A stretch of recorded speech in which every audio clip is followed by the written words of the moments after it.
ঠাকুর শ্রী শ্রী রামকৃষ্ণ পরমহংসদেব এবং মা শারদার চরণে আমার সশ্রদ্ধ প্রণাম জানিয়ে ভিডিওটা শুরু করছি। আমাদের সমাজে সংসারে কত নিয়মকানুন, সংস্কার, এটা করতে নেই, ওটা করতে নেই, এইবারে এটা খেতে নেই, এই মাসে এই কাজ করতে নেই। এবং এইসব বিধিনিষেধ না মানলে কী হয়? বিধিনিষেধ না মানলে সংসারের অকল্যাণ হয়, সর্বোচ্চ বেশি সন্তানের অকল্যাণ হয়। তবে এগুলোকে যত আপনি ফলো করবেন ততই কিন্তু আপনি পরিপূর্ণভাবে সংস্কারচ্ছন্ন হয়ে যাবেন। এর মধ্যে বেশিরভাগ মোটামুটি 95% কিন্তু আবার দেখবেন মেয়েদের ওপর আরোপ করা হয়েছে। বিষয়টা এই রকমই বোঝানো হচ্ছে যে সংসারের কর্তৃত্ব ছেলেদের ওপর থাকবে, কিন্তু একটি সংসারে আর্থিক অবস্থা, শান্তি, শুভ অশুভ শুধুমাত্র একটি মেয়ের ওপরই কিন্তু নির্ভর করে। মেয়েরা কিভাবে হাঁটবে, কিভাবে কথা বলবে, কিভাবে খাবে, সব কিন্তু এখানে একেবারে স্পেসিফিক্যালি বলে দেওয়া হয়েছে। এগুলো কারা করেছেন এবং কেন করেছেন সেসব বলতে গেলে অনেক তর্ক বিতর্ক সমালোচনা শুরু হয়ে যাবে। আমি সেসবের মধ্যে যাচ্ছি না, শুধুমাত্র এটুকুনি বলতে পারি, এত কিছু নিয়ম বিধিনিষেধ আপনি যদি মানতে থাকেন, আপনি নিজে তো ভালো থাকবেনই না, উপরন্তু আপনার চারপাশের মানুষগুলোও কিন্তু অসুখী থাকবে, আপনার সঙ্গে তাদের সম্পর্কও কিন্তু ভালো থাকবে না। আপনি একটু ভেবে দেখুন। আর আমি খুব সাধারণ মানুষ, তাই আমি আপনাদের পথ দেখাতে পারি এ কথা কখনোই বলবো না। আমি বলবো, মা শারদা আমাদের যেরকমভাবে জীবন দর্শন করিয়েছেন সেই রকমভাবে যদি আমরা আমাদের পথে এগিয়ে চলি, তাহলে জানবেন আপনার জীবন সুখ, সমৃদ্ধি এবং শান্তিতে ভরে যাবে। কিভাবে? এই ভিডিওতেই সেই সম্বন্ধেই আলোচনা করব। আশা করছি এখান থেকে আপনি আপনার উত্তর পেয়ে যাবেন। একদিন এক ভক্ত মাকে বলছেন, মা তুমি দয়া একদিন করবে জানি, প্রাণে সে বিশ্বাস আছে আমাদের, কিন্তু লোকের কাছে আমাদের কি পরিচয় হবে মা?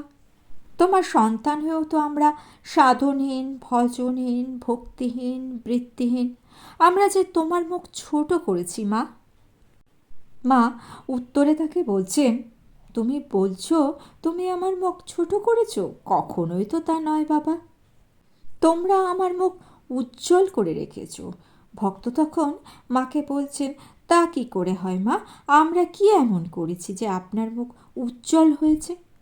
মা তাকে তখন বলছেন, নিশ্চয়ই বাবা, তোমরা আমার মুখ উজ্জ্বল করে রেখেছ। তোমরা আমার কাছে মন্ত্র নিয়ে জোর তপস্যা করনি বটে, কিন্তু তোমরা যে জীবন ভোর আমার মুখের দিকে চেয়ে রয়েছ।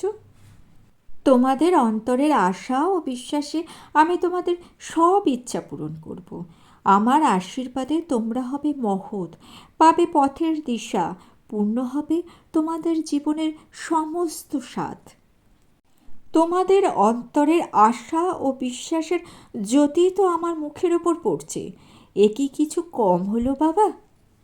লোকে বুঝবে আমি মা আর তোমরা আমার সন্তান। সেই ভক্ত তখন মাকে বলছেন, মা যারা তোমার প্রতিভাবান সন্তান তারা আরও ভালো, তারাই তো তোমার নাম উজ্জ্বল করেছে, আমরা আর কী করেছি?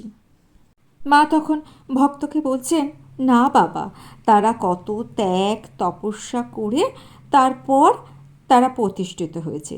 তাদের দেখে লোকে বুঝতে পারে না তাদের উন্নতি তারা কতটা নিজের চেষ্টায় করেছে আর কতটা আমার আশীর্বাদের ফলে হয়েছে।